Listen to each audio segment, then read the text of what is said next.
आप सभी विद्यार्थियों का एक बार पुनः स्वागत है Subhash study centre YouTube channel पर। आज के इस वीडियो में हम आप सभी को बताने वाले हैं सुभद्रा कुमारी चौहान जी के द्वारा रचित शीर्षक पाठ झांसी की रानी की समाधि पर। और इस पाठ का यहाँ पर आप देख सकते हैं मोस्ट इम्पोर्टेंट पद्यांश है, यहीं कहीं पर बिखर गई वह भग्न विजय माला सी, उसके फूल यहाँ संचित हैं, है यह स्मृतिशाला सी। और यह जो पद्यांश है आप देख सकते हैं कई बार बोर्ड परीक्षाओं में आ चुका है। इसका हम आपको बताएंगे संदर्भ, व्याख्या एवं काव्यगत सौंदर्य लिखने का आसान तरीका, क्योंकि जो प्रश्न पूछा जाता है पद्यांश से रिलेटेड 6 नंबर का प्रश्न पूछा जाता है। तो चलिए स्टार्ट करते हैं। तो इस वीडियो को आप अपने मित्रों में ज्यादा से ज्यादा शेयर जरूर करें और यदि आप चैनल पर नए हो तो चैनल को सब्सक्राइब जरूर कर लें। तो प्रश्न किस तरीके से आपकी परीक्षा में पूछा जाएगा, तो यहां पर आप देख सकते हैं प्रश्न कुछ इस तरीके से आएगा।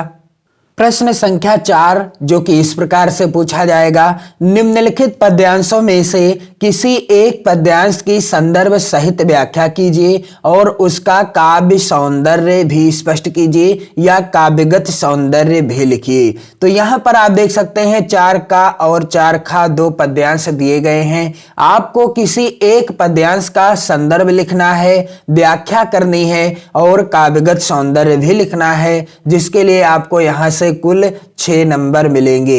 यानी 1 नंबर निर्धारित है संदर्भ के लिए, 4 नंबर व्याख्या के लिए और 1 नंबर काव्यगत सौंदर्य के लिए निर्धारित है। तो यहां से आपके 6 नंबर का प्रश्न पूछा जाएगा। आपने देख लिया प्रश्न संख्या 4 के अंतर्गत। और आपको चैनल की प्लेलिस्ट में बहुत से मॉडल पेपर से रिलेटेड वीडियो देखने को मिल जाएंगे, जिनका मैंने संपूर्ण हल करके बता दिया है। आप उन वीडियोस को देख लें। उनमें मैंने बताया है कि किस तरीके से आप बोर्ड परीक्षा में अपनी परीक्षा की कॉपी लिखेंगे और किस तरीके से ये जो प्रश्न पूछे जाएंगे इसी तरह के प्रश्नों का उत्तर बोर्ड परीक्षा की कॉपी में लिखेंगे। तो चलिए यहाँ पर जो मोस्ट इंपॉर्टेंट पद्यांश है, इस पद्यांश का आप संदर्भ कैसे लिखेंगे, व्याख्या और काव्यगत सौंदर्य कैसे लिखेंगे।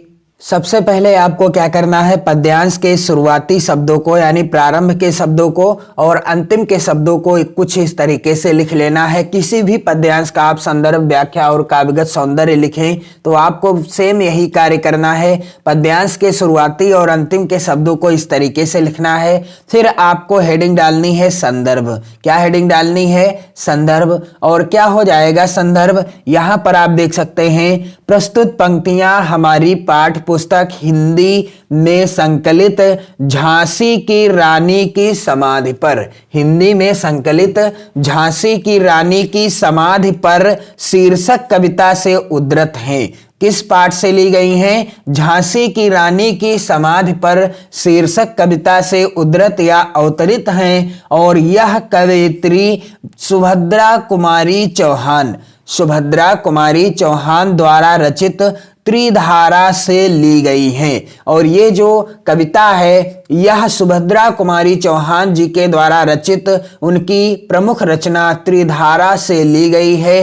तो बिल्कुल इसी तरीके से आप संदर्भ लिख सकते हैं। और जितने भी इस पाठ के पद्यांश हैं, झांसी की रानी की समाधि पर, इस शीर्षक पाठ के जितने भी पद्यांश हैं सभी का संदर्भ आप सेम इसी तरीके से लिख सकते हैं, बिल्कुल आसान तरीके से। प्रस्तुत पंक्तियां हमारी पाठ पुस्तक हिंदी आपको ब्लैक पेन से लिखना है। में संकलित झांसी की रानी की समाधि पर, झांसी की रानी की समाधि पर पाठ अथवा शीर्षक का नाम भी आपको ब्लैक पेन से लिखना है। और यह कवित्री सुभद्रा कुमारी चौहान द्वारा रचित त्रिधारा से ली गई हैं और रचयिता का नाम भी आपको ब्लैक पेन से ही लिखना है। तो कुछ इस तरीके से आपको इस पाठ के सभी पद्यांशों का संदर्भ लिखना है। तो यहां पर अगली हेडिंग क्या डालनी है? प्रसंग। तो इस पद्यांश का प्रसंग क्या हो जाएगा? इसमें रानी की वीरता का वर्णन है।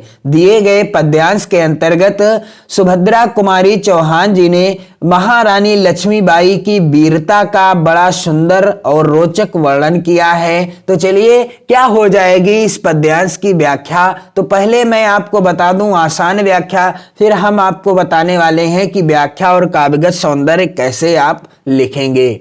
यहीं कहीं पर बिखर गई वह भग्न विजय माला सी। सुभद्रा कुमारी चौहान जी कहती हैं कि रानी लक्ष्मीबाई जो कि युद्ध में लड़ती हुई विजय माला के समान टूटकर बिखर गई हैं, यहीं कहीं पर बिखर गई वह भग्न विजय माला सी। सुभद्रा कुमारी चौहान जी झांसी की रानी की समाधि का परिचय देती हुई कहती हैं कि जिस प्रकार से कोई विजय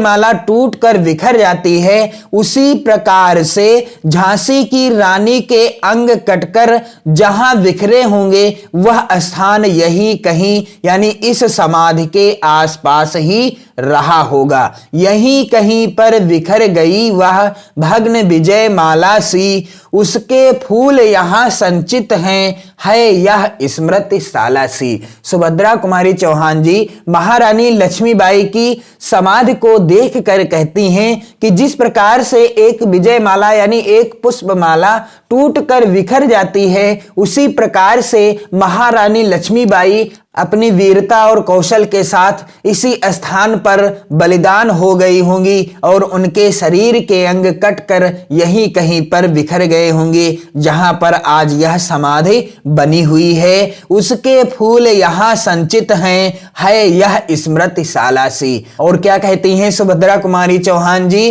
कि माला के फूलों के समान ही रानी के फूल यानी अस्थियां इकट्ठे करके इसी समाधि में रखे गए हैं और यह रानी की स्मृति शाला सी है। और यह जो समाधि है यह रानी की स्मृति शाला सी है, अर्थात महारानी लक्ष्मीबाई की याद दिलाती है। तो किस तरीके से आपको इस पद्यांश की व्याख्या लिखनी है। यहीं कहीं पर बिखर गई वह भग्न विजय माला सी, उसके फूल यहाँ संचित हैं, है यह स्मृति शाला सी।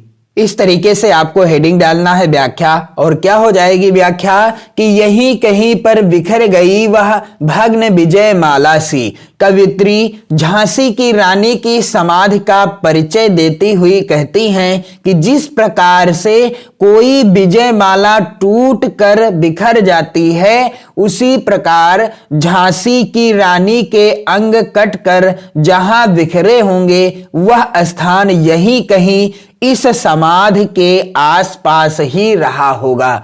कवयित्री सुभद्रा कुमारी चौहान जी क्या कहती हैं कि जिस प्रकार से कोई विजय माला टूटकर बिखर जाती है, ठीक उसी प्रकार से झांसी की रानी लक्ष्मीबाई के अंग कटकर जहां बिखरे होंगे और वह स्थान यही कहीं इस समाधि के आसपास ही रहा होगा और उसके फूल यहाँ संचित हैं, है यह स्मृति शाला सी। और क्या कहती हैं सुभद्रा कुमारी चौहान जी कि माला के फूलों के माला के फूलों के समान ही रानी के फूल यानी अस्थियां इकट्ठे करके इस समाधि में रखे गए हैं। जिस प्रकार से माला के फूलों को एकत्रित कर लिया जाता है बिखर जाने पर, ठीक उसी प्रकार से माला के फूलों के समान ही रानी के फूल यानी उनकी अस्थियां इकट्ठे करके इस समाधि में रखे गए हैं और यह रानी की स्मृति शाला सी है।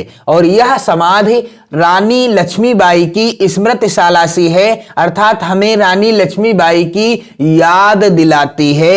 यहीं कहीं पर बिखर गई वह भग्न विजय माला सी, उसके फूल यहाँ संचित हैं, है यह स्मृति शाला सी। और इसी स्थान पर रानी लक्ष्मीबाई ने शत्रुओं के प्रहार पर प्रहार सहन किए थे और प्रहार सहते हुए भी वह वीरबाला के समान लड़ती रहीं। तो इस तरीके से आपको व्याख्या लिखनी है और बिल्कुल आसान शब्दों में व्याख्या है। और अब आप इस पद्यांश का काव्यगत सौंदर्य किस तरीके से लिखेंगे अथवा इसका काव्यगत सौंदर्य क्या हो जाएगा। इस तरीके से आपको हेडिंग डालना है, काव्यगत सौंदर्य। और पहली हेडिंग क्या रहेगी, भाषा। तो पद्यांश की भाषा क्या है, खड़ी बोली है। और अगला बिंदु है रस, तो इसमें कौन सा रस है, वीर रस है। इस पद्यांश के अंतर्गत वीर रस की अनुभूति हुई है। और अगला बिंदु है गुण, तो इसमें प्रसाद और ओज गुण है। और अगला बिंदु है अलंकार, तो इसमें क्या है, उपमा अलंकार है, रूपक है, दृष्टांत है और अनुप्रास अलंकार है दिए गए पद्यांश के अंतर्गत। तो कुछ इस तरीके से जब आप इस पद्यांश का संदर्भ लिखेंगे, व्याख्या एवं काव्यगत सौंदर्य लिखेंगे, तब आपके 6 नंबर पक्के हो जाएंगे। और यह पद्यांश आपकी बोर्ड परीक्षा 2022 के लिए मोस्ट इंपॉर्टेंट है, तो इसे आप जरूर तैयार कर लीजिएगा। और अन्य महत्वपूर्ण पद्यांशों से रिलेटेड वीडियो आपको चैनल की प्लेलिस्ट में मिल जाएंगे, आप उन्हें देखकर भी अपनी बोर्ड परीक्षा 2022 की बेहतर तैयारी कर सकते हैं। मैंने सभी महत्वपूर्ण पाठों से रिलेटेड पद्यांशों के वीडियो उपलब्ध करा दिए हैं जो 2022 बोर्ड परीक्षा के लिए मोस्ट इंपॉर्टेंट हैं। आप इस वीडियो को अपने मित्रों में ज्यादा से ज्यादा शेयर करें और आपको जानकारी प्राप्त ही हो गई होगी कि आपकी बोर्ड परीक्षा 2022 जो कि होने वाली है चुनाव के बाद होगी, इसलिए आप बोर्ड परीक्षा की बेहतर तैयारी करते रहें। अब अपनी पढ़ाई में ढिलाई जरा भी न बरतें, पढ़ते रहिए, मस्त रहिए। जय हिंद।